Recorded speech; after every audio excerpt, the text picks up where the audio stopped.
of America in black and white. Tonight, we have a special guest for you. We have Mr. Ryan John-Baptiste. Let me tell you all something about Mr. John-Baptiste. My name is Ryan John-Baptiste. I have been a dedicated professional in the fitness industry since 2003. Over the past 21 years, my journey has taken me from being a personal trainer to an online coach, allowing me to coach individuals from around the world. Fitness is my platform for transforming lives, and my goal is to help people enhance their lifestyles, which in turn improves their physical appearance and mental well-being. In addition to my coaching career, I am an IFBB professional men's physique athlete competing globally against the best in the field. I am also a two-time Olympian men's physique athlete. I practice what I preach, maintaining peak physical condition year-round. My mission is to inspire and educate others to do the same. By understanding the reasons behind your actions, you're more likely to achieve lasting success in your fitness journey. Ladies and gentlemen, I'd like to welcome Mr. Ryan John-Baptiste to the show. Hello, sir. Hey, Charles. Thank you for having me on. How are you? I'm good. It's after 11 o'clock in the night here, but we're good. I'm alert and I'm ready to educate. Hey, I appreciate that. So, is there anything else that you'd like to add to your bio that wasn't?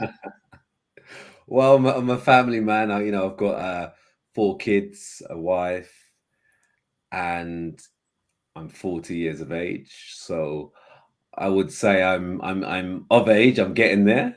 I would say I'm pretty experienced. Still got a lot to learn, like we all have, but Right. I'm in the position where I know I can, help others that need help in Okay. this field, in this industry that I'm in, right? Well, I can definitely say you are definitely 40 years young. I saw that clip of you and your son, and I'm like, dang, and y'all could actually pass for brothers. Yeah, I mean, I'll take that. I'll take that. You know, I might keep posting those kind of videos now, all right? To be honest, I posted that video thinking, nothing of it, and it's got the most interaction that I've got, for a long time on LinkedIn. I Right. think it's because it's that father-son kind of video where it's, was it 21 years? Well, we're 20 years apart, Yeah. and it shows, right? You don't, no matter what age you are, as long as you look after yourself, Right. right? You can keep up with these kids, but also I can inspire the kids at the same time. Exactly. Exactly. Yeah. I think that's the key point. But yeah, I was kind of shocked when I saw that. I'm like, well, when you said that you showed your age and you showed his age, I'm like, well, okay, well, that's doing the thing. Yeah. To be honest, I never really thought of it like that. It's only when I put it together, thinking, maybe a lot of people can, for me, that's normal. I don't feel, when you think to yourself, I'm 40 already. Has that really happened? To me, I feel young still. I still feel young. I still feel with it. And when I post something like that, I think, oh, I'm actually getting old, but it's impressive at the same time. Okay, you got that right. Let's jump right into this. And can you tell us what inspired you to pursue a career in personal training and nutrition? That's a good shout. I think from a young age, I've always been into sports. I used to get up in the morning and go to some type of, I used to play basketball in the morning, athletics. I was part of it. Every team going, I was in, right? A jack of all trades, they call it, right? Jack of all trades. I love sports. But then when I started to come away from sports, I found the gym, because the gym was always something that complemented sports. So I was in and out. But then when I left the sports, as I mentioned, I just went into, okay, let's see what this gym thing's about. And I think the first week or first couple of weeks, I was like, oh, I like this feeling, right? I like this feeling. I already had a decent structure, good genetics. So it just kind of was real, it was a lot more enhanced after coming out of the gym. I was thinking, oh, I like this. And you just get this bug going to the gym. Before I know, I was going 4 times, 5 times. This is at 18, by the way. Mm-hmm. So as the years went by, I thought, okay, maybe I can do something with this. I'm enjoying it. Why can't I, potentially teach others? So that's when I got my qualifications in terms of the personal training and then nutrition.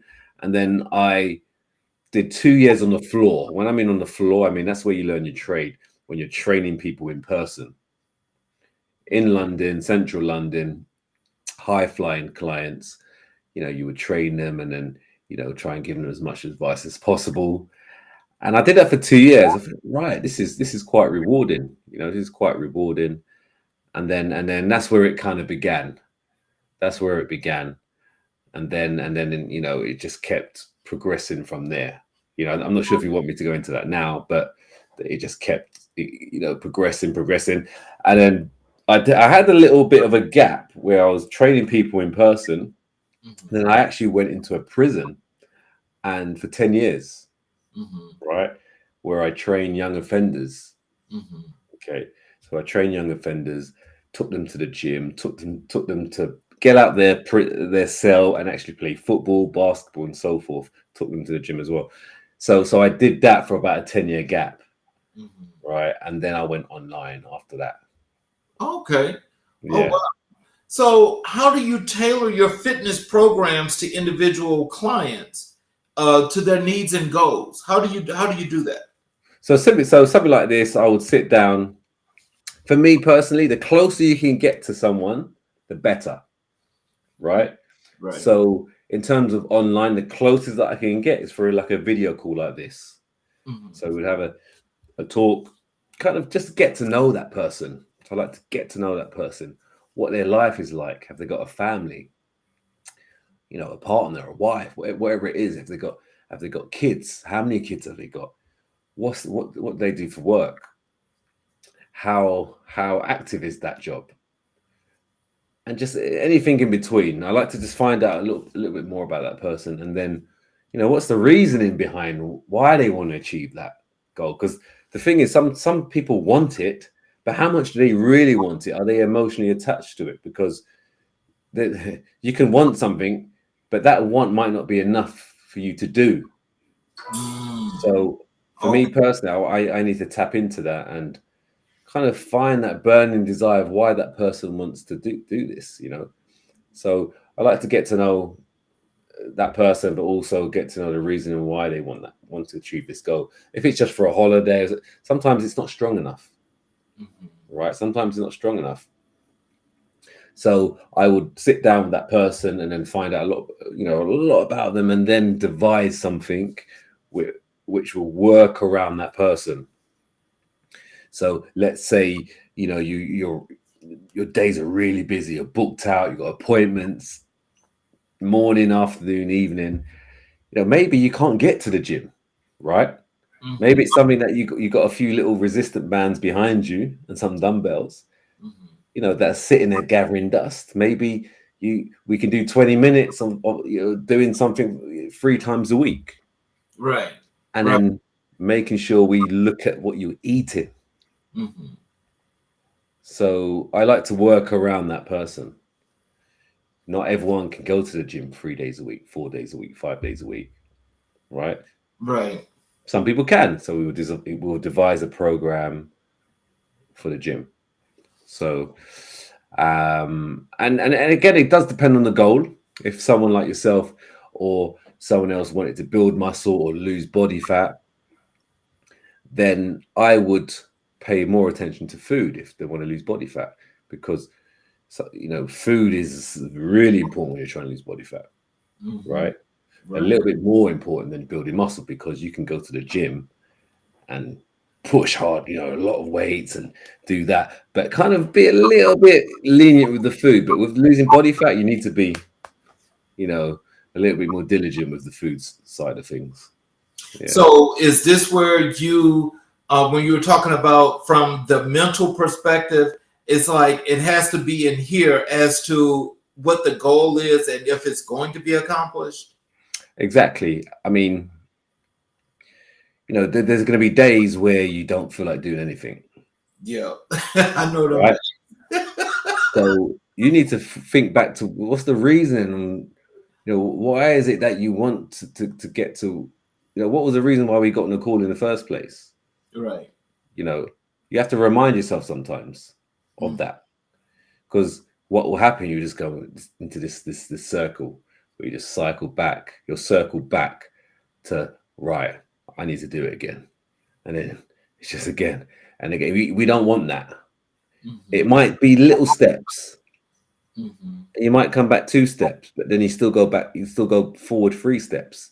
Right. You know, if something comes, I always say to someone, if something props up where, it's something's happening in your life where, it's going to put everything to a halt. Okay, Mhm. that's in your mind most of the time. It might put yourself to. It might pull you back for a week and think, I hadn't gone to the gym for a week because this has happened in my life. Then get straight back onto it when you can. Some people just stop after that week and then that's it. They stop for a whole year. And that's the problem. There's been times when I couldn't train. That's fine. But I know the next opportunity I'm going. Mhm. I try not to make it longer than 2 weeks. So, So what can our people what can people what are some of the things that people can do to basically, let's say if they have those moments, those intermittent moments, what should they do in order to keep that progress going? right. So what I would say is, in your mind, you need to have, right, little steps, little steps. Set yourself a short-term goal. All right. So let's say, something's happened, and you know that you want to get to this goal. I always say, right, write something down, write it down. Okay. Put it in the drawer that you go in, that you open every day. Okay, every day. So if something happens, you open that drawer and you see this note that's sitting in your drawer, or it's on your display on your wall, behind you on your wall. It's just reminding you what you want to achieve. Okay, you need something to constantly remind you, because this life is very distracting. Okay, very distracting. There's Yeah. so many things that can distract you. So you just need something on your wall to say, this, what, £20 by the end of the year, £20, or 100, like a target weight, £180 by December, Mhm. right? Okay, so if you do have a bad week, you look back and think, right, okay, I can get there. I can get there if I just do this, and just do a little thing for this next week.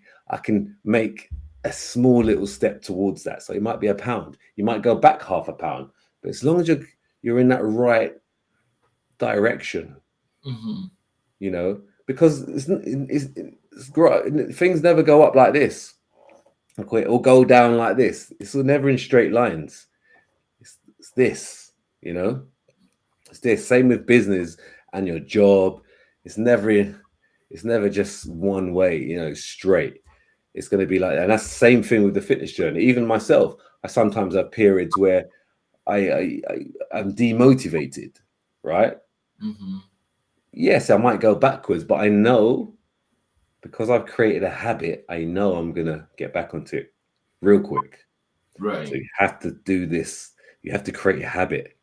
You have to create a habit, right? Here's an example. Let's say you don't have breakfast. Mhm. Okay, you don't have breakfast.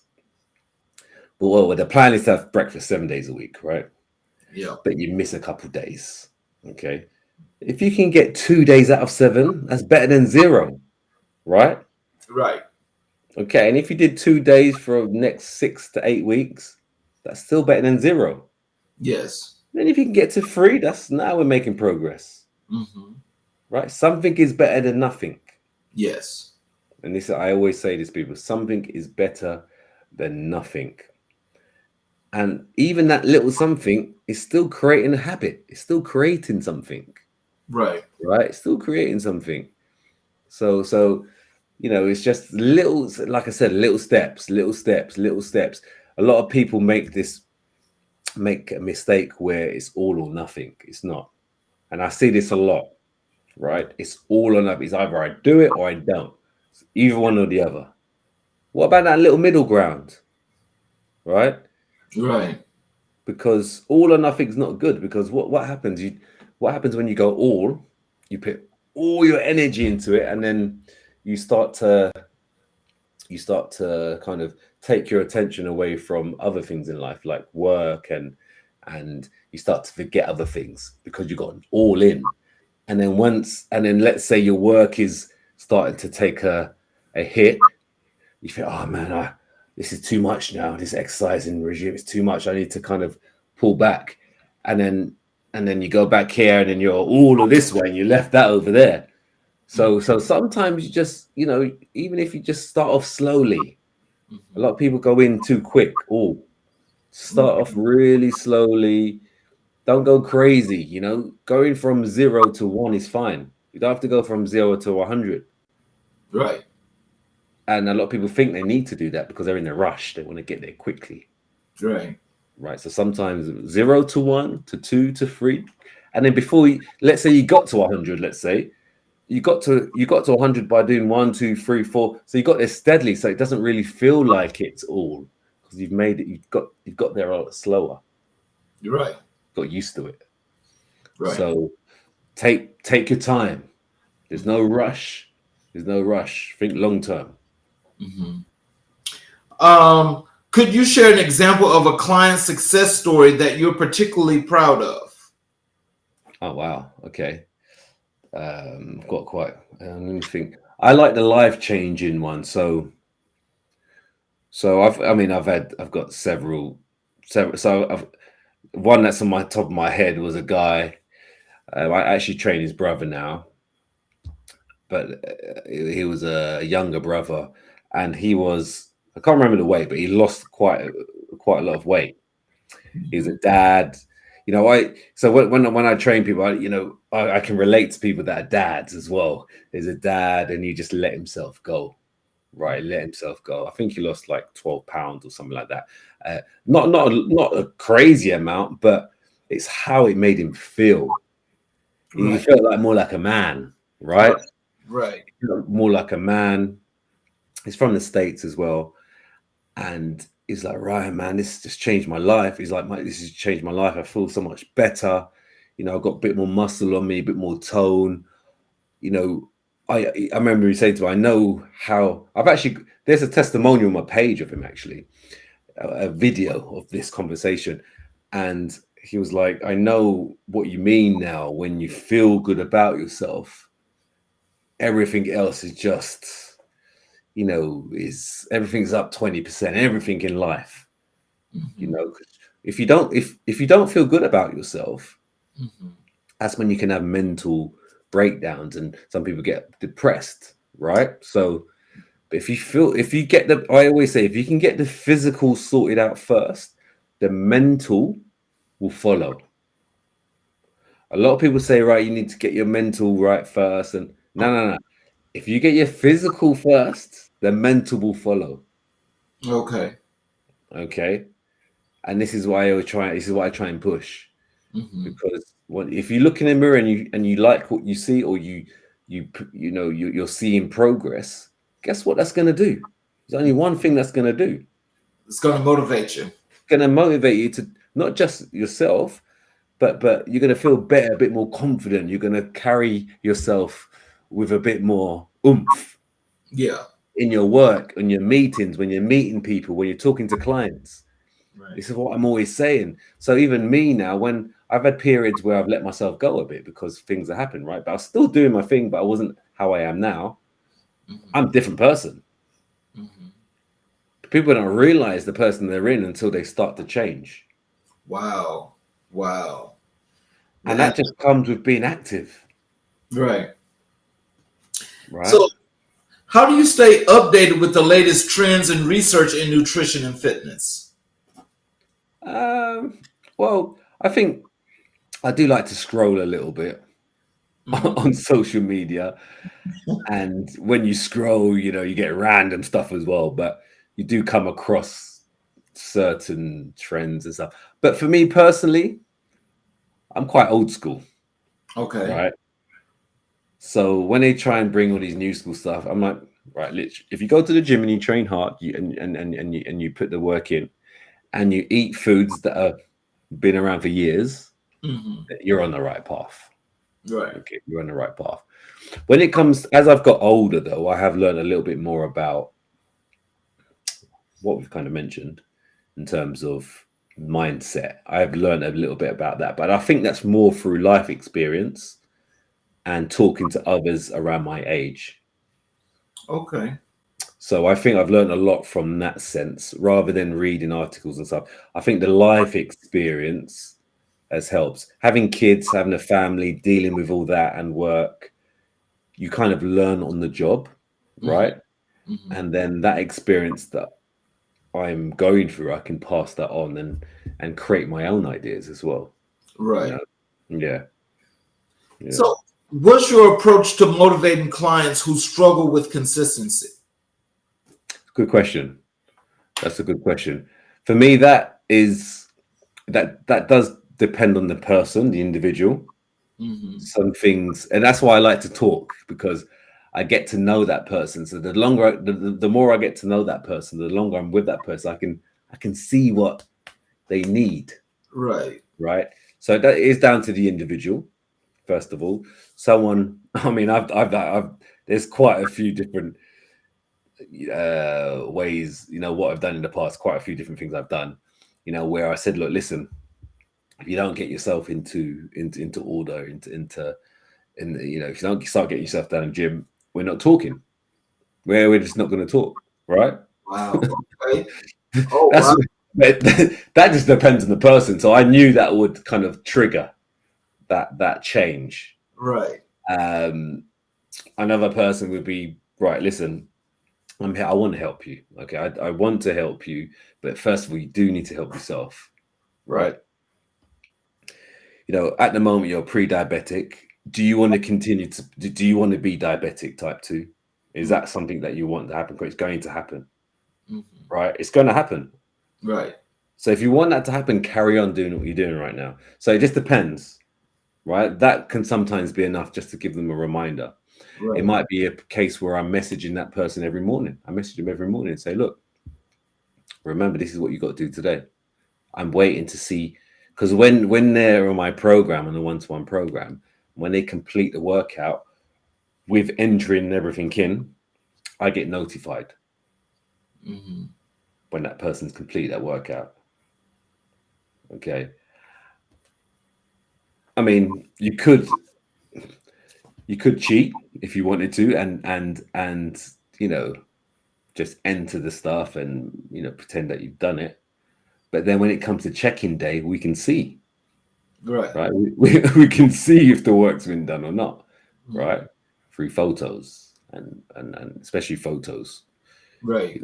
So that's how I try and keep the consistency, and that's how I try and keep the accountability for that person. And then after a while, hopefully that person will create a habit, and that's why, and that's what I want to happen, Hmm. because you're seeing progress. When you start seeing progress, consistency is a natural thing that will happen. Hmm. But you got to see it. You sometimes, if you're watching this, you have to make sure you do something long enough to see the progress. A lot of people stop before they see progress, and then that's it. Good lead in. How do you assess a client's fitness level and progress over time? Say that again. How? How do you assess a Okay. client's fitness level and progress over time? So, I mean, depending on the goal. So, let's say someone wants to lose body fat. I mean, I do look at numbers. So sometimes I would take measurements of certain body parts. So like maybe around your belly button, around your chest. If someone's looking to lose body fat, tone up. But the most strongest form of checking progress for me is through either video or photos. Hmm. I'm a visual person. Sometimes numbers and weight doesn't really give the full picture. It doesn't register. Yeah, it doesn't. It can. It's a variable. But if someone's physique, someone's body type puts on muscle quite easily, that weight can go up, Right. but their photos look better. Right. Their before and afters look better, but their weight's gone up because that person is body type likes to add on muscle quite Hmm. quickly. So obviously muscle tissue is heavier, right? So the weight will go up, but measurements have gone in and photos look good. Hmm. So I'm more of a visual person, visual, and it never. And I might have mentioned this to you before, but photos never lie. Hmm. Yep, they're right. They say it's worth 1,000 words. Yeah, photos never lie, and someone's body never lies as well to me. Hmm. So I can sometimes look at someone and I have an idea of what they eat, Hmm. right? Oh wow. So yeah, yeah. It gets deep. It gets deep when you've been doing this for 20 odd years. It gets it gets deep like that, right? I can see these things. I've got an idea of what that person's lifestyle's like, right? Right. So when you do an in-person assessment, and I'm assuming that that's why it's so much better because you're able to visualize and see the whole picture without having to say a word. Yeah, in my position now, yes, because I've doing this a long time. I Right. can tell the types of food they're eating, or sometimes the food they're not eating. Right. I can tell probably how active that person is, Hmm. but that's fine because that's a starting point. That's a Hmm. starting point. So the only way is up for me Hmm. and for that person.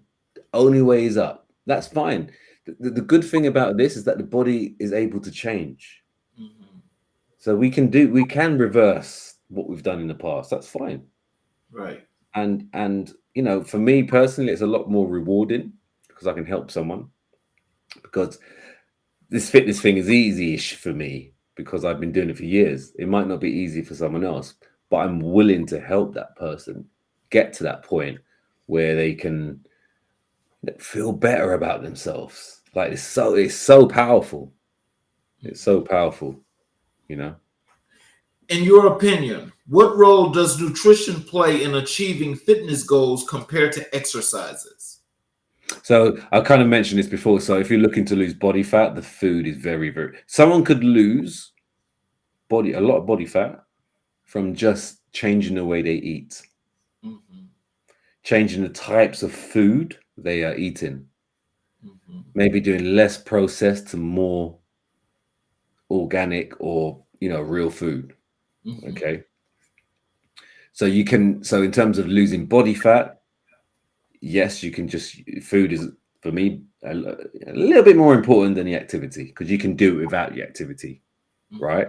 Right. In terms of building muscle and maybe a little bit more tone and shape, they both are in line because you need to do some type of resistant training, whether it's at home or in a gym, to create that shape, to build a bit of muscle.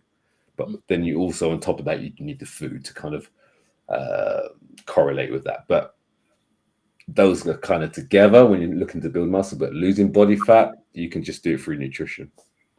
Now I gotta ask this because as you were just explaining that, that actually what came to me just now is it's like how does one from a mental perspective get his or her mind right to where when you're talking about the food, what Mm. is it that about the food that you think is most likely, and just saying your opinion, that's making them maybe not be consistent and eat a lot of the bad foods, but then want to come back and want to do some exercising, but then stop the exercising and go back to eating again?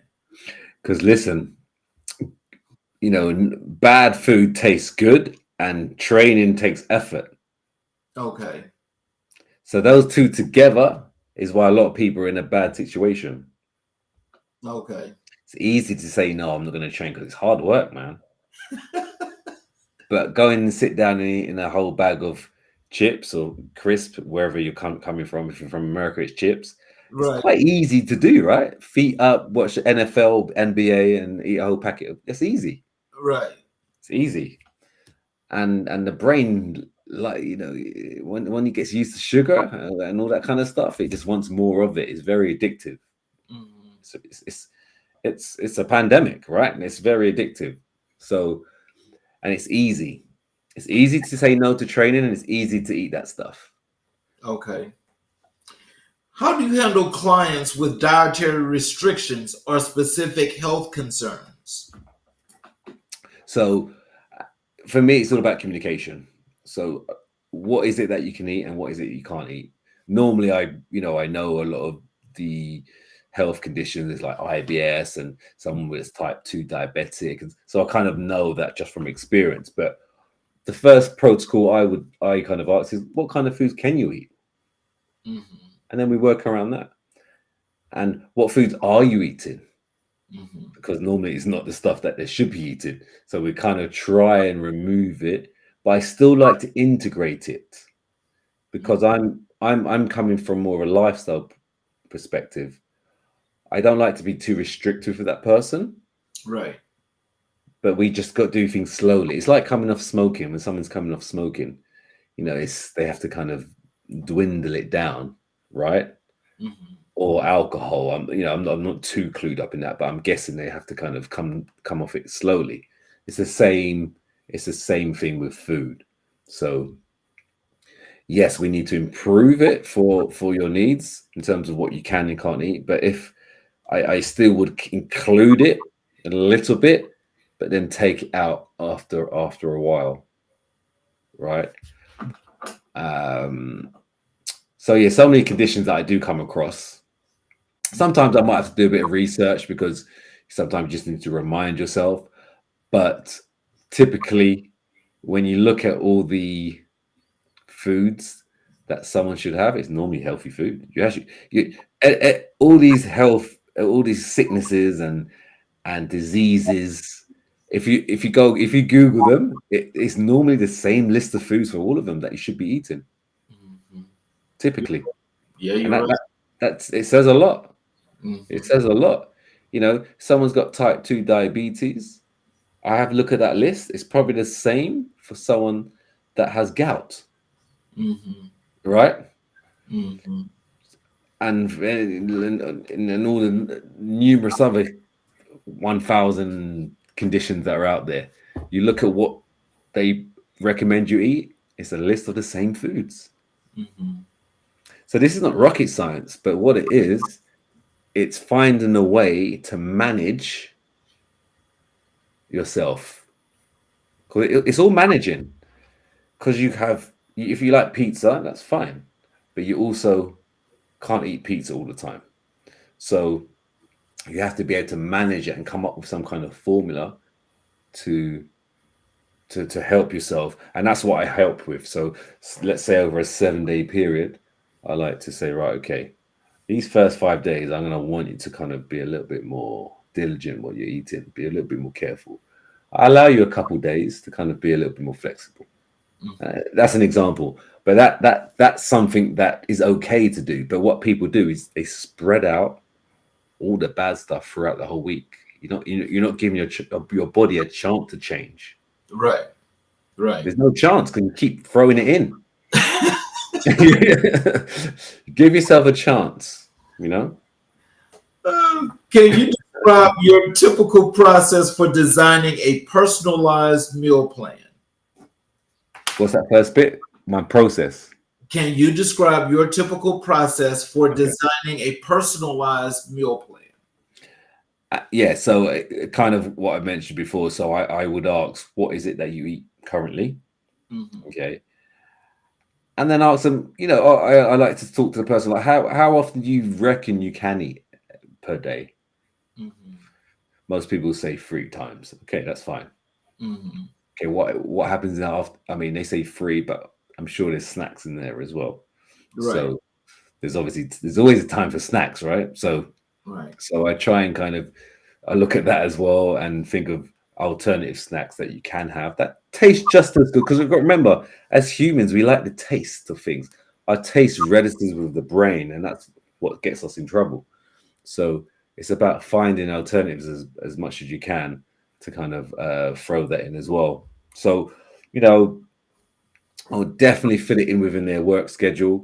Also, with the time they have to prep a meal or prep meals, if they can, if they have no time to prep meals, and they say, look, Ryan, I can only maybe do my breakfast, but my lunch I get from down the road, and dinner is whatever my wife cooks for me. Okay, that's fine. We can work around that. We can work around that. You know, it might be cutting out the carbs that your wife does and just having the protein and the veg with instead of the whole plate of rice, right? Right, Okay, exactly. so there's ways to kind of work around that. So it all depends on that person, and that's how I would, plan that meal plan out. Okay. So Yeah. are you still cooking the lamb chops? Oh yeah. Oh yeah. I've got these big lamb steaks at the moment, but I do my lamb chops. I do my steak. So, and that's the good. People don't realize you can have the tasty meats like that. You can have it. Yes. Need to. You just need to control the carbohydrates is the key. Personally, it's the carbs, and that's how I like to kind of design meal plans. I don't count calories. I don't like to count calories Okay. because I mean I used to when I was starting this whole fitness online stuff. But then when I actually, and like I mentioned to you about experience Mhm. and learning on the job, I thought to myself, hold on a minute, who's got time to count calories? Uh, uh, Have you got time to count calories every day? No, that's a lot, and that's what causes a lot of people to kind of like get frustrated.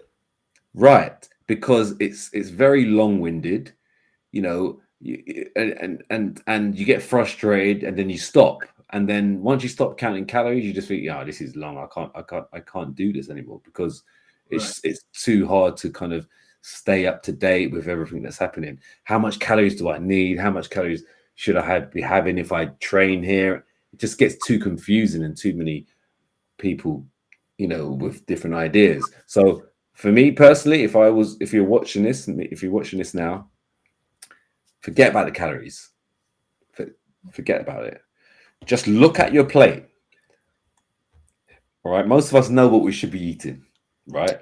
Yes. Yeah, to a degree. Yes. Look at your plate. Has he got let's say a hand size portion of protein? Hmm. Chicken, lamb, steak, salmon, mackerel, sardines. Yeah. Has he got some? Okay, yes. Has he got a little bit of carbs on that plate? Not too much, Hmm. right? Hmm. Again, maybe like a bit of a palm size on that plate, Right. maximum, right? And Hmm. has it got plenty of veg or salad on there? Right. Yes, it has. Perfect. Okay. You're not going to overeat on that stuff. You're not going when you have good food like this, you're not going to be able to overeat because it's going to be dense. If you're having chicken and loads of veg, and it's going to be hard to overeat on that. Okay. So if it's got 3 or 4 meals of this per day, you know, that's fine. You're gonna make progress because you probably wasn't doing this Hmm. anyway. So Right. once you do something like this, you're gonna change, and you don't need to count the calories. You just use your eyes.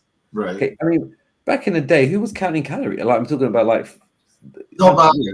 50, Nobody. 60 years ago. Who was doing that? You know, and we Right. was probably all in better shape back then, right? Right. So it's just about educating the brain and the eyes, and there's looking, okay, yeah, this is good, this is healthy, right? Hmm. I'm not having too much of anything, Right. right? It's when you start to plate load with rice, the rice and the bread, that's So when it can go wrong. portion is everything. Yeah, just look at your plate and kind of get it. If you feel that you're not making any progress, then you might reduce some of the carbs from that plate. You Mhm. kind of keep an eye on things every 2 weeks, let's say. Right. And that's how I like to kind of. So when I train clients, I don't just tell them what to do. I want to educate. I Right. want to educate that person because you're not going to be with me forever, and I don't want you to be. You need to be able to educate yourself so you can do this by yourself after. Mm. That's interesting. I think you mentioned this before, but can you tell us what are some of the certifications and qualifications do you hold in the training and nutrition?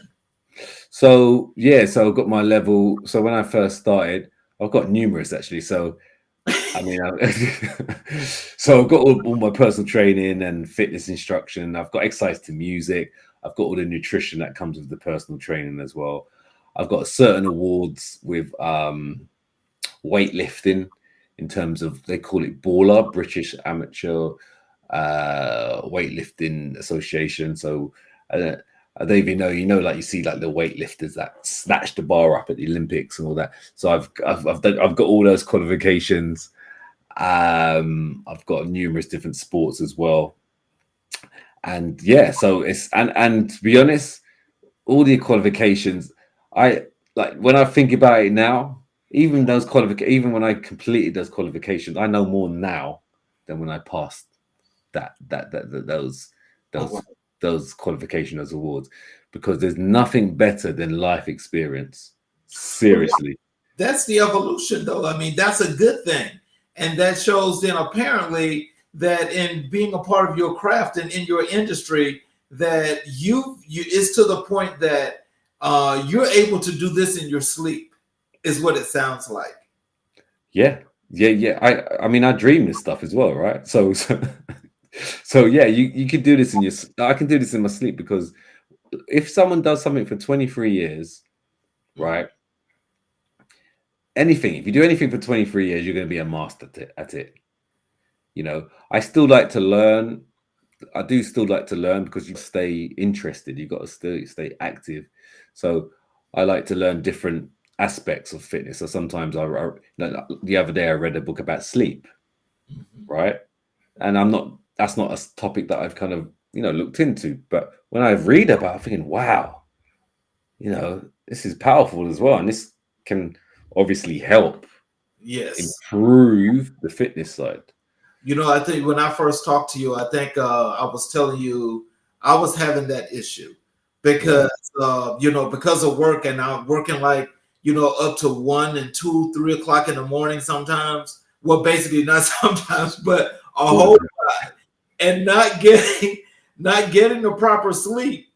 I mean, it led to a lot of those really bad habits that you're speaking of because I had got fat, and it was just like I didn't even realize it. Nobody said anything, and it's just kind of like when I look at myself and I realized that I actually hit the panic button Mm, because I had always been physically fit, but in this case, I was not. I was not. I mean, it was horrible. So it's like, as I have a continuous goal, as you say, so which is why I'm glad that I've listened to understand some of those things. It actually works because you definitely need the sleep. Sleep means everything. It's like your cell phone. You charge that cell phone, recharge your body. yeah, yeah. There's a reason why we need to go to sleep, right? There's a reason this happens for a reason, and like you said, there's loads of negative sides to it as well. Like you can eat late, your following day you're going to be groggy. Your decision making is going to be not where it should be, Yep. right? Your mood is not going to be where it is. So many downfalls to it. So many. You won't be able to train with the intensity that you need to train. You Yep. might not be hungry. Your cortisol levels is going to be high, so you're going to be feeling a bit more stressed than normal. Your body's not going to change. Yep. So, and that's just the ones I can remember. There's so many of them, right? So, just reading and like educating. Like, you kind of know you need sleep. Everyone knows that, but it's actually when you read a little bit more in depth and the reasonings. Because I always say, once you know the reasonings, the reason, then you're more likely to carry it out. Hmm. Because if someone says, "Oh, you just need more sleep," oh, okay, I'll go sleep. Yeah, but if you understand a little bit more detail of why you need to go to sleep and what it can benefit you, then you go, "Oh, okay, I need that benefit. I need that benefit." then you're more likely to do it. So hence why I like to educate people, because if I educate you in a way that you understand why you're doing it, you think, oh, I see. Okay, I need you're going to be a little bit more accountable to yourself as well. Yep. So Exactly. yeah. And so can you tell us how do you integrate principles of behavior change into your coaching sessions? So what would you mean if you go in a bit more detail on that? Integrate the principles of behavior change. That is, and I'm assuming that this, well, I shouldn't say I'm assuming, but this is like, I guess this is changing the mind process. Mm. So, and you know, as to being a little bit more structured into where is, Okay. you know, how you want, you know, things to be. Yeah. So I think, like I kind of touched upon it. I think if you can do something long enough to see that person would need to see progress first. So I think once you start to see progress, it will it's just more likely to click, and that change, that behavioral change, will more likely happen because they can see it's working. They trust the process even more now because they see it. So Right. what they've done, say for the last 4 weeks, has worked. So they're more likely to continue on that same path. So for me, my most important part, especially at the beginning of a program, is to get to see something. We need to see something. Whether it's that person's feeling like they've got more energy, or they've dropped, a dress size, or they feel that there's a bit more room on their t-shirt. Okay. Once they start to feel that or see it, that behavior change is going to happen naturally. Naturally. But if they don't see it, let's say within the first 4 weeks, they can definitely be discouraged. That can definitely be something that can kind of come into their mind, and then that's when it's either you're going to go this way or that way. Okay. I mean, and that has happened in the past, but some people it takes a little bit longer, right? Because it's a change. It's a whole change in their lifestyle. So, they might not be 100% following that plan at the beginning. So it might take them a bit longer. But that's one of those things where, okay, let's keep with it, and then hopefully it will kick in, because in the end of the day, we're all human. We're all human. The body will change if you give it a reason to. It just might take a little bit longer. So normally progress will, kickstart behavioral change for sure. Yeah. So for those that are out here listening to the show tonight, even when you watch the rebroadcast, you need to make sure you watch this to thorough completeness, because if you need that assistance, I think you're probably going to want to be contacting Ryan about some sessions and so forth, because I'm more than sure that he's got what you need to help you get that body right. Yeah, body and mind, the mind as well, So, what are some of the common misconceptions about nutrition and fitness that you often encounter? That's a good one. There's one that, a lot of people probably have the same thought process of, what they've seen or heard, is eating late, right? Yeah. Yeah, it's eating late. You're nodding because you you probably think the same thing, right? Yeah. Listen, eating late is not that bad. Okay. It's Oh, what you eat. yes. Okay. It's what you're eating. Okay. Okay. But what tends to happen is a lot of people don't eat anything great at that time of night, right? So it gets a bad rap for that, because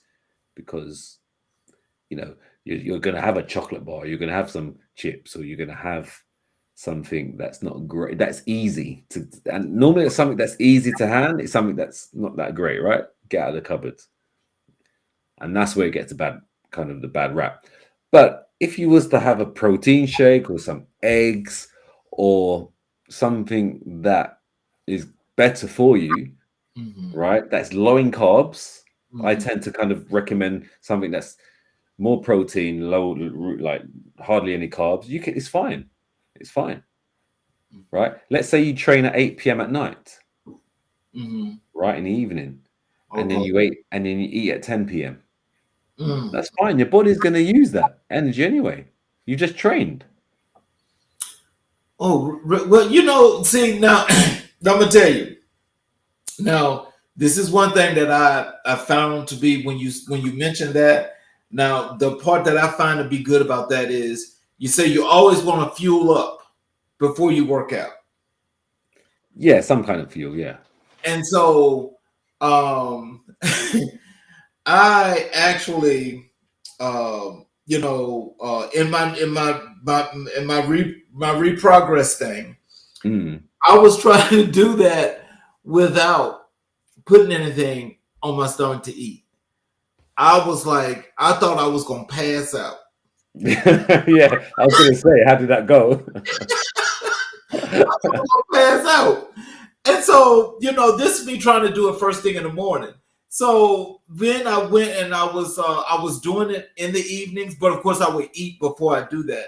But in the evenings, what I found is that it worked well. It actually was doing really good, but it's like, you know, I guess maybe it was like the feeling of getting up in the morning and your muscles get sore and everything. So Mm. I didn't really like that feeling, you know. So So you mean you got up the following morning and you felt a bit sore and tender. yes. Okay. So I'd rather do it first thing in the morning Mm. because I think, that's what most people do, and I don't do it because most people do it, but I mean it seems like it's the most sensible time to do that, I you think know? there's a number of different reasons on why I recommend the mornings anyway. But well, typically it does depend on that person and what they prefer. I mean, you don't like it because you felt sore in the morning. I believe after a while you'll get used to that anyway. Okay. You just maybe need to have done it a few more times and you would have got used to that. But I do believe in, I always recommend people that, that work and that live busy lives, try and get it done, get up a little bit earlier, get to sleep earlier, get it done in the morning, start the day off in a nice and correct way. You feel a lot better for the rest of the day. You feel a lot better. Right. And then you're more likely to eat well through the day because you've trained and you don't want to waste that, waste it. You've got up early, you've trained. Now you don't want to kind of ruin the day with eating badly, right? Right. Whereas if you go in the evening, sometimes your to-do list does grow and grow and grow throughout the day. And then the easiest thing to do is get rid of the training session because you've got a few tasks that you need to complete. That's the easy way out, right? And and then you delay. And it happens. Yeah. So if you can get it done in the morning, you don't check anything, no emails, don't check nothing. You just go, right? Train, start the day off right, release those endorphins, feel good. Mhm. Okay, come back, and then you know that you've ticked the box already, and now you're ready for the day. Yeah. You know. So, how do you approach clients who are looking to lose weight versus those aiming to build muscle? So yeah, I mean, typically the foods don't really, they kind of stay the same in terms of, let's say you had person A and person B, they could eat the same types of food, right? The food doesn't really change in that sense. The carbs might, in terms of quantity. Mhm. So the quantity might change, but the types of food would typically be the same for that person. If Mhm. A was equal to B, person A and person B are equal, the Mhm. types of food would say the same. The quantity might change because my aim is to try and lose body fat. So and hold on to as much muscle as possible. So I may reduce the carbs in person A that wants to lose body fat compared to person B that wants to build muscle. So person B that wants to build muscle, I would probably put in a little bit more kind of food before and after the training, around the workouts, just to allow the body to grow some muscle tissue. Because sometimes it needs some energy. It needs energy to grow, right? So the food plan will, be similar, but just have a few different kind of variants throughout the week as well. So sometimes I like to use a trick when someone wants to lose body fat. So person A, I might do like a carb cycle. So some days will be low carbs, some days will be high carbs. Let me do that. Okay. Oh wow. So you can do it, you can make it as aggressive as you want. From experience, 3 day low carbs followed by one high is quite a nice balance, and quite aggressive in terms of losing body fat. So you go 3 days low. So by this second and third day, that body is now, tapping into body fat, because bear in mind you are training and staying active as well. So you're getting your body to try and utilize body fat rather than anything else, because the body will use fat as its energy, because it hasn't got much carbs in or glycogen in the system. So let's pretend your glycogen's run out, which is your carbs. It's run out. It's now it's going to think to itself, right, where do I get my energy from? Let's use fat. So it will use your body fat that you've already got on your body to utilize that for its workouts, and for its for your body to just to actively work during the day. So you're doing your 3 days low, and then you kind of recharge it with a higher day, and you go back down to three low, one high, three. So that's kind of little tactics and tips I like to kind of throw in now and again. So that can differ from building muscle. So I wouldn't typically use that method for someone that is looking to build muscle. I would do a little bit more, slightly higher days, but again, it does depend on that person's body type as well. So that's something that I have to analyze as well through experience, and obviously how their body responds. Normally it takes me 1 or 2 weeks to kind of work out one's body, right? And okay, that person's a little bit carb sensitive, so we don't need too many carbs. We can kind of drop that, so it just depends on that person as well. So tell us this, are there like little orders that you think that you suggest people use in order to do workouts? You know what I mean? Like I'm talking about, like when you have chest day, arm day, leg day, whatever. Okay. Do you have suggestions as to how people should do that?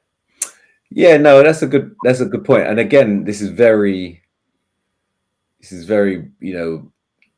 personalized to that person. So let's say someone could do 5 days a week, right? And they want to, build muscle, let's say. I would say, look, if you can focus on one area at a time, that's the best way. I like old school, right? So let's say you want to build your chest, and let's say you want to build your chest, shoulders, back. I would prefer, if you can, focus on one body part, right, and maybe throw in a little body part, but you just really hammer that in for that session. You let it, and as that's recovering, you move on to another one the following day. Right. So that's what I've done for me personally, and that's how I train most people that can train, say, 5 days a week. If someone can train 3 days a week, then yeah, you're going to have to mix it up a little bit. But like I said, something is better than nothing. It's still effective. Because not everyone can train 5-6 days a week. 3 is like the average.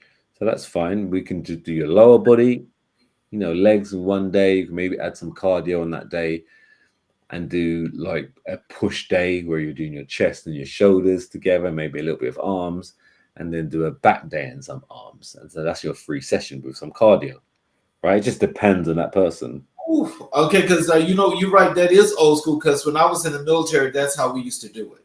Yeah. And so, like now, I think because of the way things are now, because I'm seeing all these people with all these different days, right? And I'm trying to figure out, like, how does one do that And how do you really make that work? Because I know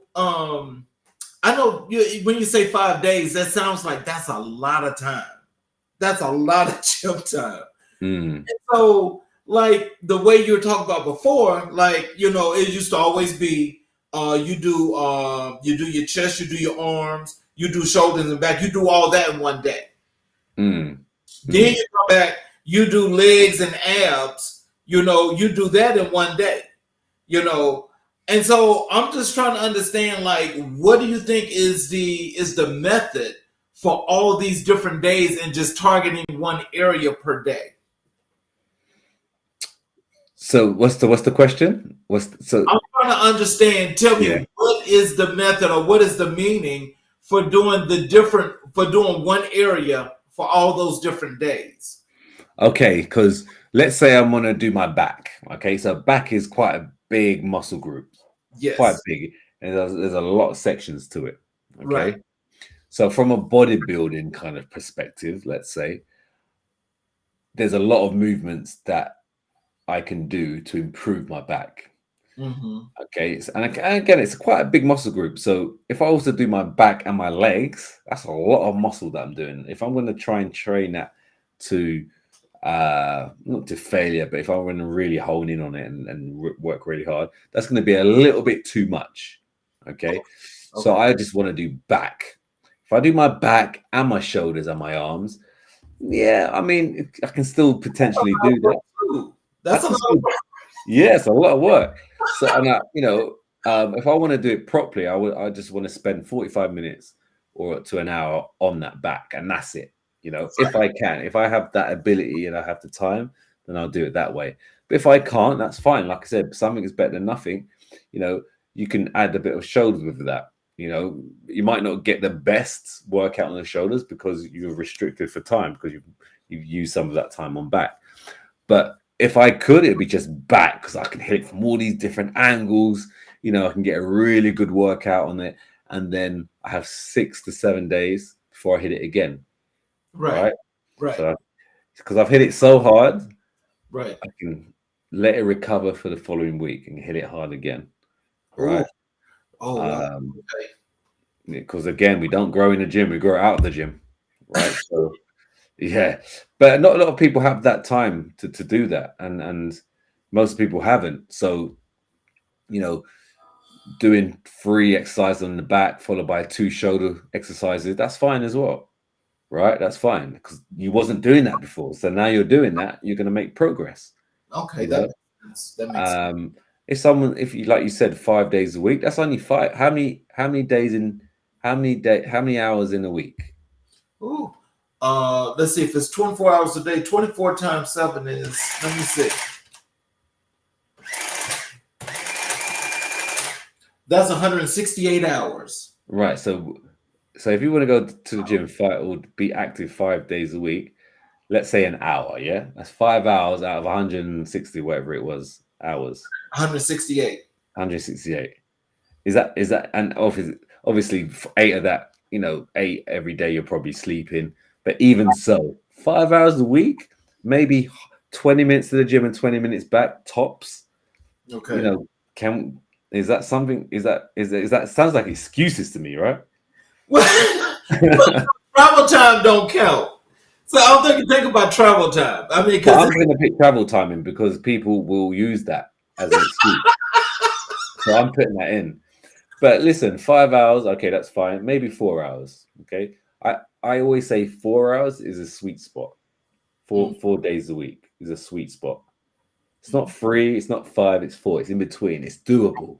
So 4 hours out of 168 hours a week. Okay.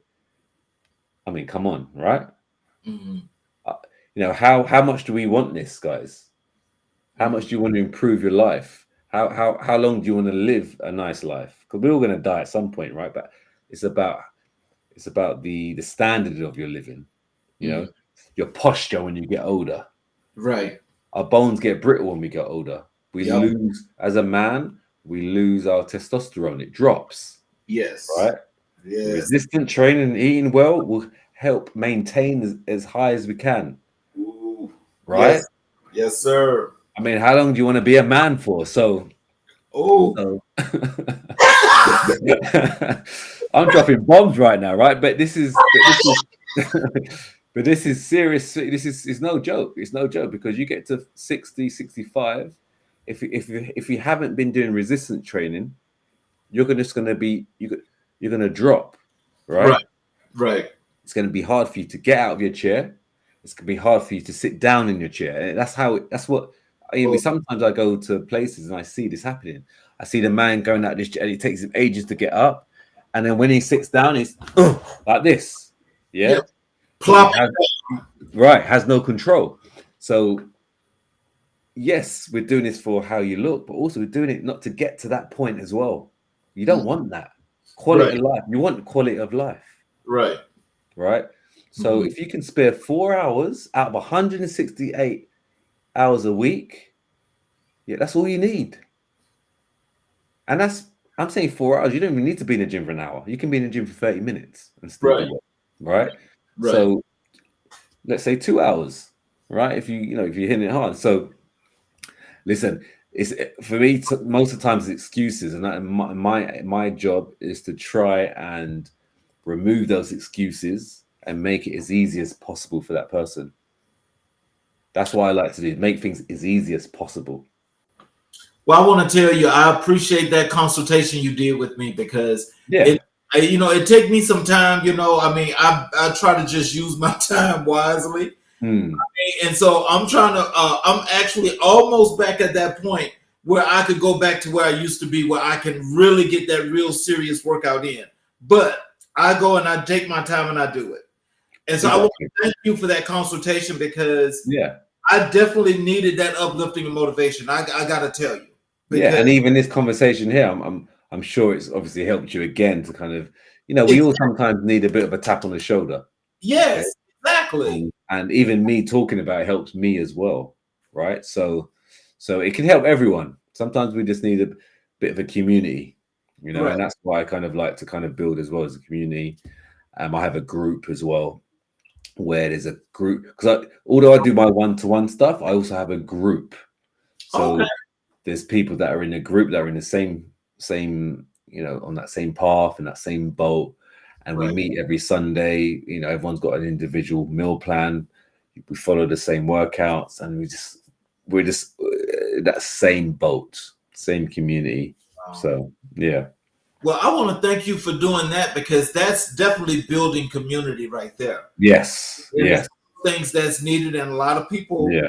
Hey, some they want some of us can say, hey, I need this, but sometimes that mind and that ego say, I can't say that. Yeah. Yeah, yeah, yeah. Most of the time, yeah. Most of the time you're fighting against your own brain, right? So Yeah. and that's with everything. It's not a fight against anyone else, it's you and your brain, you Yep. know. And it's you just have to, for me personally, the way what I do is think, I always ask myself this question, what would my future self want me to do right now? Ooh. Okay. Yeah. I always ask myself that question. So when I Really. don't feel like doing something, so I had to edit a video earlier, right? Right. This is not fitness related, but it's work related. I had to edit my video, but I didn't feel like doing it. But I thought, what would my future self want me to do right now? Mm. And I just got it down and I posted it done. You know, same with training. What would my future self want me to do right now? Right, let's go. Let's go and get my bag and go to the gym. You know, Oh. Oh. yeah. So just keep thinking, like try and sometimes you just need little triggers. You need little triggers. What would your future self want you to do right now? That's it. Hmm. Yeah, that's it. That's that's real right there, and I think that Yeah. that's something that and just listening to the way that was framed, that tells you, don't be on the fence. Mm, Go do it. that's it. Because that Go. person in the future, your person in the future is going to think, what if I'd have done that? I would. And regret is the worst thing ever. Yeah. Yeah. That's what in depression. Yeah. Yeah. Regret. Regret is the worst thing, So, Mm. as long as you try, and you try and you try, then things will happen for sure. What strategies do you use to help clients maintain long-term lifestyle changes? So again, I like to make things easy as much as possible, because if I make something hard to follow or too restrictive, it might work for a few weeks, you know, tops a few months, but you're not likely to stick to it if it's too restrictive and too hard to follow, like too many meals, or you're eating just chicken and broccoli. It's not going to work.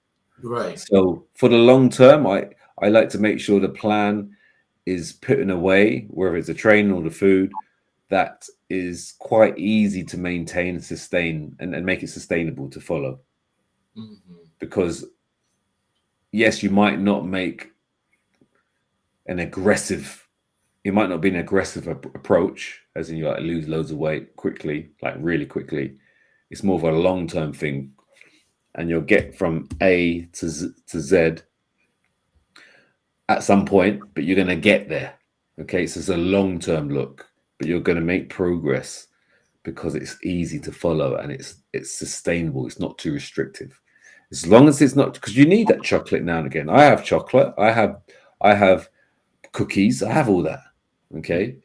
If I didn't have that, yes, I might be more shredded or more leaner, but you still need a little bit of moderation in you, a little bit. Okay. Still need a little bit of that, because if you don't, then that could be worse as well. That you could go down another avenue where you don't want to go down, right? So you still need a bit of social life, a bit of a few treats, but as long as you follow something that's going to make progress, 70 to 80% of the time, you're going to improve. Right? You're not going to be 100%. But as long as it's more, then you have more good stuff than bad stuff. You're gonna be fine. Okay, you're gonna make progress. So that's the way I like to approach things, for the more of the long term side of things, and reaching the goals more of a long term way. Could you describe a challenging client scenario you faced and how you handled it? So I had a guy that he wasn't. He would make a little bit of progress, and then like the following week it'd be like right back to where he was, and then a bit of progress again, and back and forth, and then at one point right back to where he started, right? But obviously, at the same time, he was being very open and honest with me on what he was doing. So he wasn't following the plan. He was drinking too much alcohol on the weekends and stuff like that. So, we made a bit of progress again, but I think he's had history of this before. So sometimes it's very hard to break history sometimes. It depends how strong it is in that person. It is very individual, but sometimes, I can only do so much. Right. So I can take you to the water, but you have to drink it. Right. I can keep taking you back, but at some point you're going to have to, I'm going to have to leave you there to drink. Right. Right. So after a few times, in my head is right. Okay, now you're going to have to like do something now, because I can give you everything. And when you was following, it was working. As soon as so there was more issue there. There was a lot more issue there, and maybe just needed, I think maybe he's not in that right spot right now. Sometimes this is all about timing as well. Right. But I left him with the tools. The tools are there, so he knows what to do. I think there's other issues there. So we get that. This is, when you're working with other humans, this happens. It's a quite a normal thing, but it's something where I can definitely learn, because there's definitely things I could have maybe improved on and changed And that's where my experience comes from, because I worked with so many different types of people. Maybe I could have approached it from a different angle. But yeah, so that's one example. That's one example. But again, it does boil down to, it is a partnership, right? It's a That's what. teamwork. It's not a one-way thing. If you Mm-hmm. have to do the work, I have to do the work together. Mm-hmm. And then hopefully, so I always say at the beginning, I'm the driver, you're the passenger. Okay. Eventually you become that driver. Yes. Yes, sir. Yeah. And How, and, how yeah. important do you think sleep and stress management are in achieving fitness goals? Oh, massive. Massive. You know, massive. There's been even a time when I was doing a competition, but my sleep was like 4 to 5 hours a day, a night. And when I got on that stage, my body wasn't the way it should have looked, right? Obviously, at competition levels, it's fine lines as well. So everyone's like at a high level. When I've slept 6, 7, 8 hours, you know, body changes. Same Mm-hmm. for someone looking to lose weight, lose body fat. Sleep is everything. You make the most change when you're at rest. So imagine when you're sleeping at rest, your body's going to change, Yes. right? Your body's going to change. When you have a good sleep, let's say you're on this meal plan, you have a good sleep. You take your weight in the morning, the weight is good. Right. If you take your weight after say 4 hours sleep, it's got a lot of retention. It's got a lot of stress. It Mhm. hasn't recovered properly. The body, your Right. weight would typically be a bit higher, and that's Yes. because of just stress alone, let alone anything else. So sleep is so important. You know, and like we mentioned before, it will dictate what you eat the following day as well. You Okay. know, it will dictate that. So, can you tell our listeners what resources, books, websites, podcasts do you recommend to clients for further education? That's a good. So education in the fitness, in the fitness, or just in general Fitness. fitness. So that sleep one I mentioned. Where is it? It's called Why We Sleep. Okay. Okay, I can't remember the author, but it's called Why We Sleep. I recommend that. I also recommend. I mean, if you're someone that wants to, build a bit of muscle, and typically if you're a male, the good old school encyclopedia by Arnold Schwarzenegger. Yeah, you know what I'm talking about. The big thick book. Yeah. Uh, the big thick book. That's when he was competing. That's when he was competing. But when I read back at it, it's everything. Like it's nothing new. Right. It's, It's nothing new, but look how he blew up. yeah, but no, what I mean is all these other books that have come out and all these other people that are online. You know, if you read that, he had it all in there. Yes. It's all in there. People like to rewrite it and try and invent something new, but it's all there. You Mhm. know, so I sometimes will just go in there and just read it because oh yeah, I remember giant sets. Not many people do giant sets these days, but for me, I do giant sets. All right. Well, I mean, you was a competitor. Yeah. So giant sets is like whoa. The people when I sometimes put a client on giant sets, they're like Ryan, man, what was that? I, I got a serious pump on that, but I just go back to basics, right? Wow. People forget about the basics. Right. They look at these fancy movements someone's doing online. Forget about the fancy movement. Get back to basics and work hard. That's it, right? Yes, sir. Feel good when you get out of that gym or out of the room that you're training at home. Feel good about it. So yeah, that's the encyclopedia. Um, and then obviously you've got a lot of you got a few podcasts out there. I mean, I've got a podcast as well that I haven't recorded for a while now, but we did 4 years of it. So that's there's a the information that are on those podcasts are still relevant. It's Hmm. called the podcast is called The Pose Down. The Pose Down is starring myself and another host, and we spoke about fitness for about 4 years on a podcast. So that you can find on iTunes, Spotify, all the podcast platforms out there. Is that your YouTube channel? No, that's a podcast. It's called Oh, the podcast is called The Pose Down. okay. Yeah, and you can find it on iTunes, Spotify, and all the other podcast platforms out there.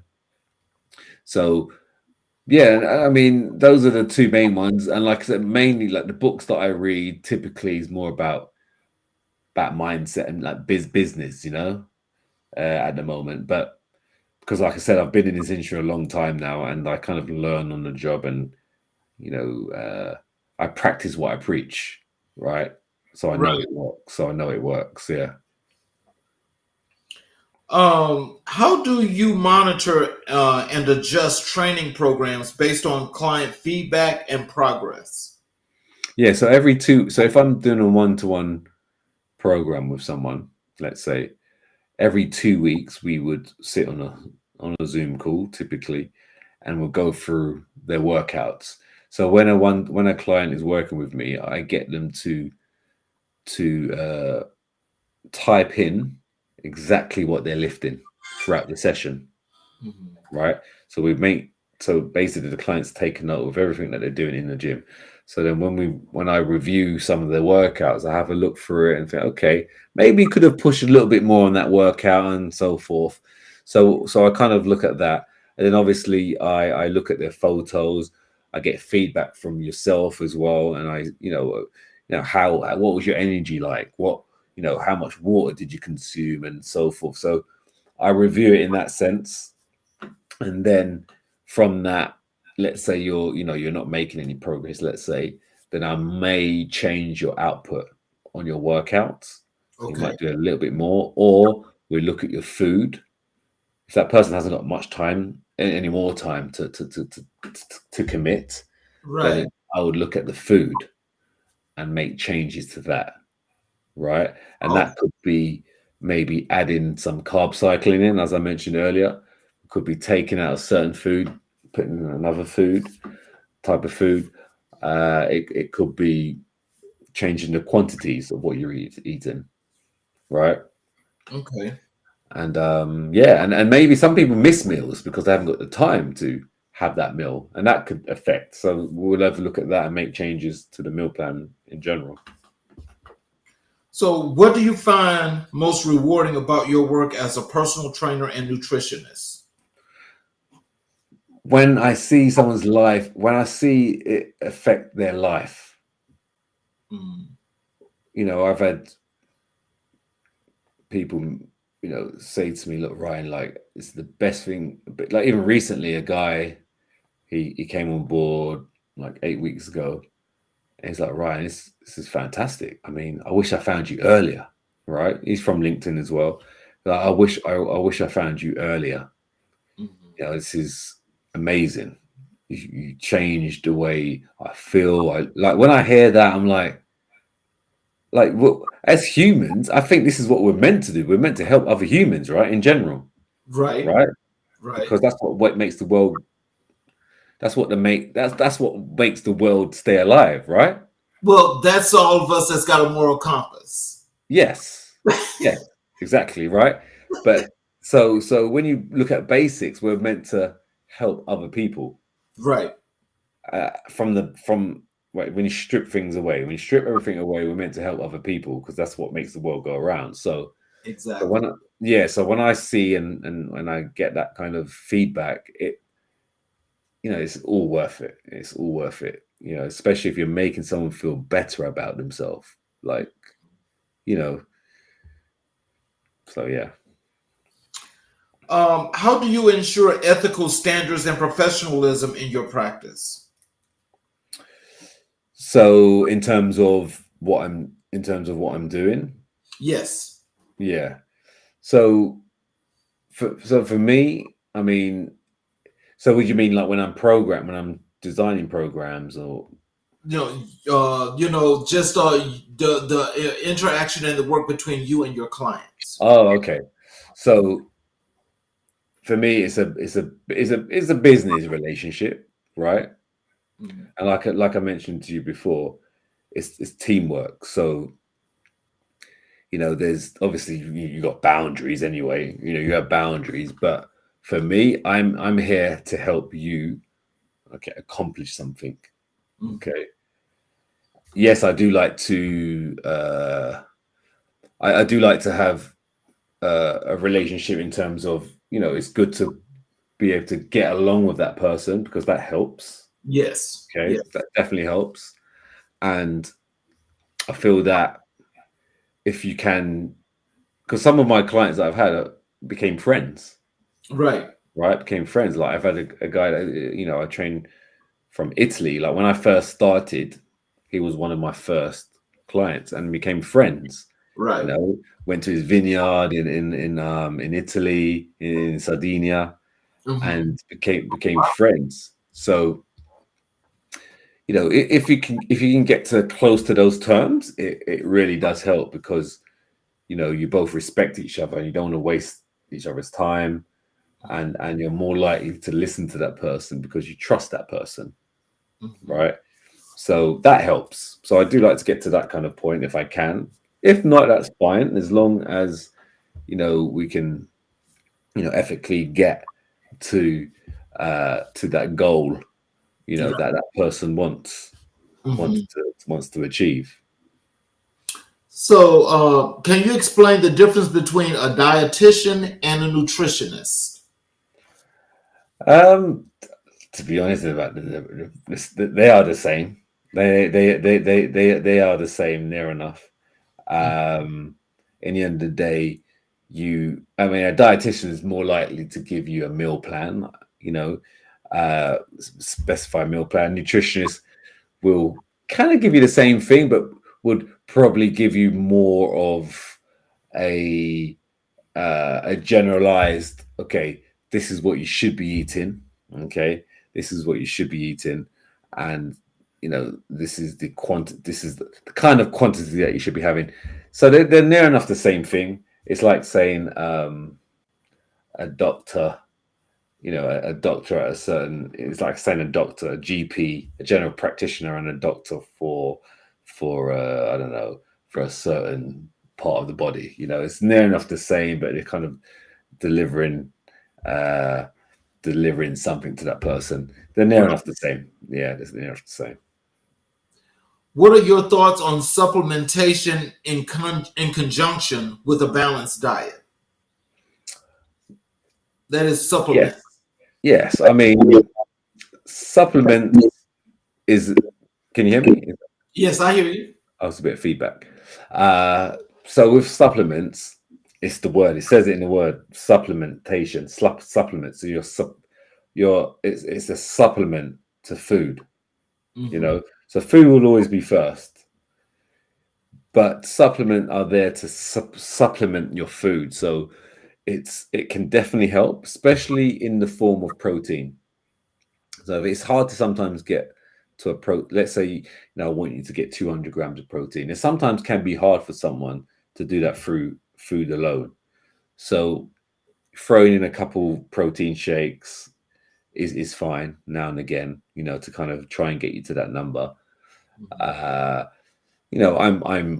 I'm all for that, right?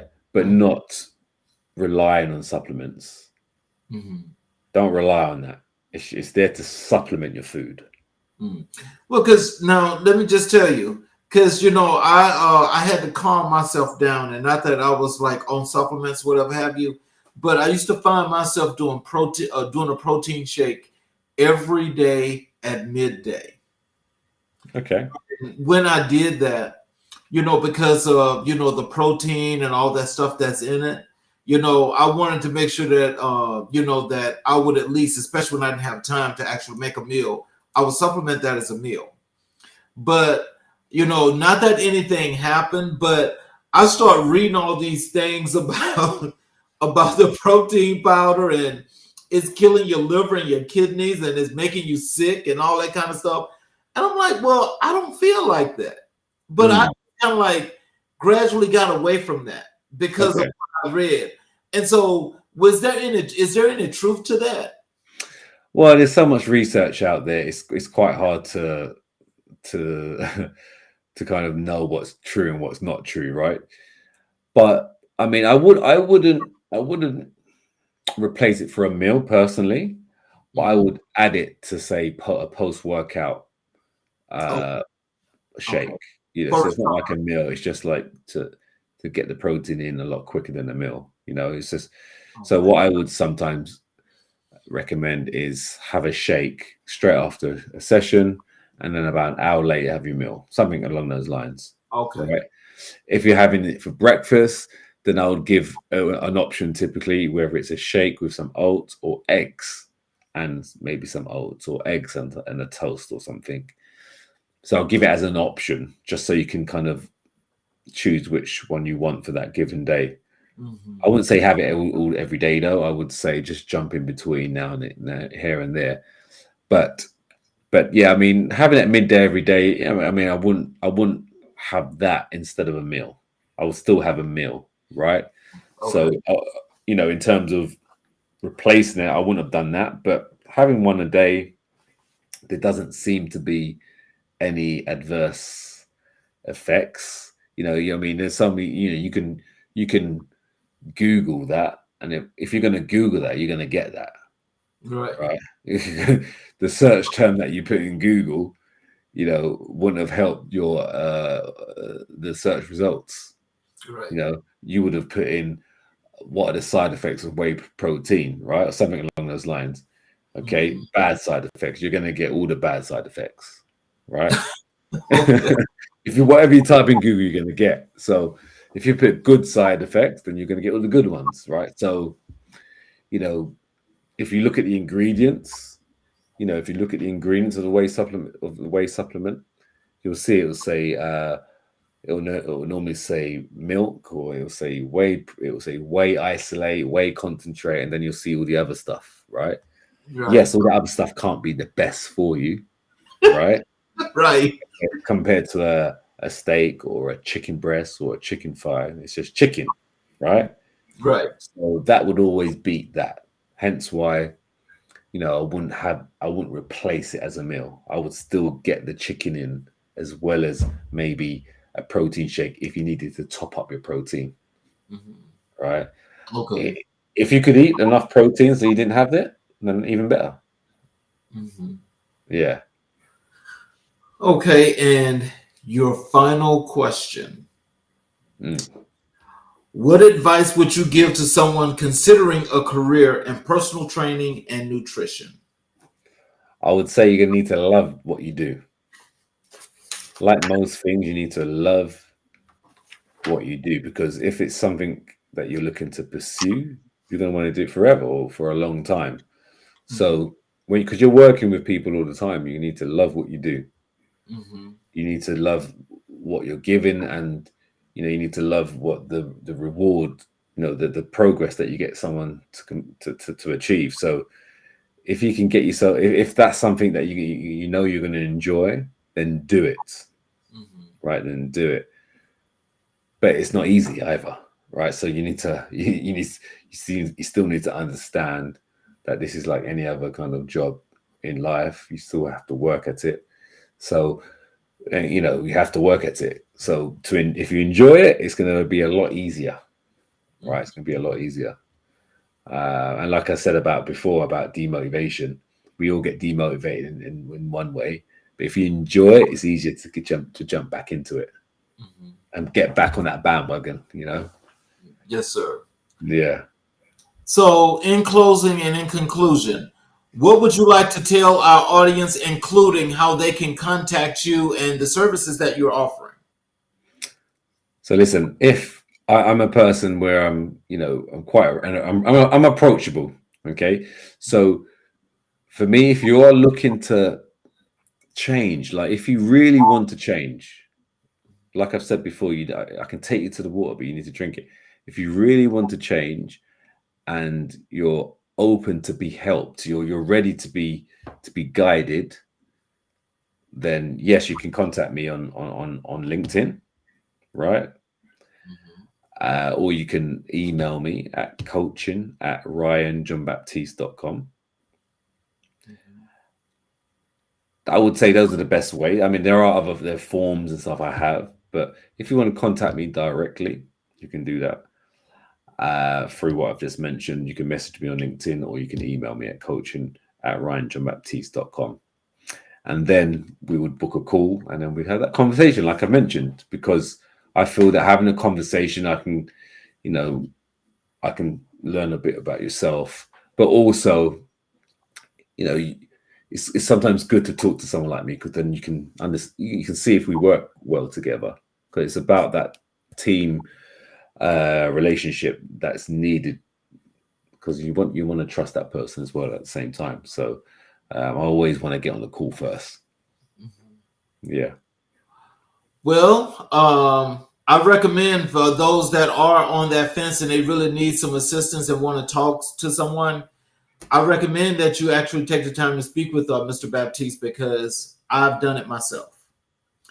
I'd like to thank each and every individual that has watched the show, especially those of you that are watching on the YouTube channel. I would appreciate it if you would subscribe and hit the notifications button in case you do miss a show. You'll always be notified that the show is happening or is coming. I also would like to thank Mr. Ryan John-Baptiste for spending some time with us and giving us some insight into nutrition, as well as getting your body in shape and getting it formed for what it needs to be for long lasting. I want to thank you again for your time. I thank everybody for watching, and please have a great evening. And we will see you all tomorrow evening. Have a great night, and I thank you again.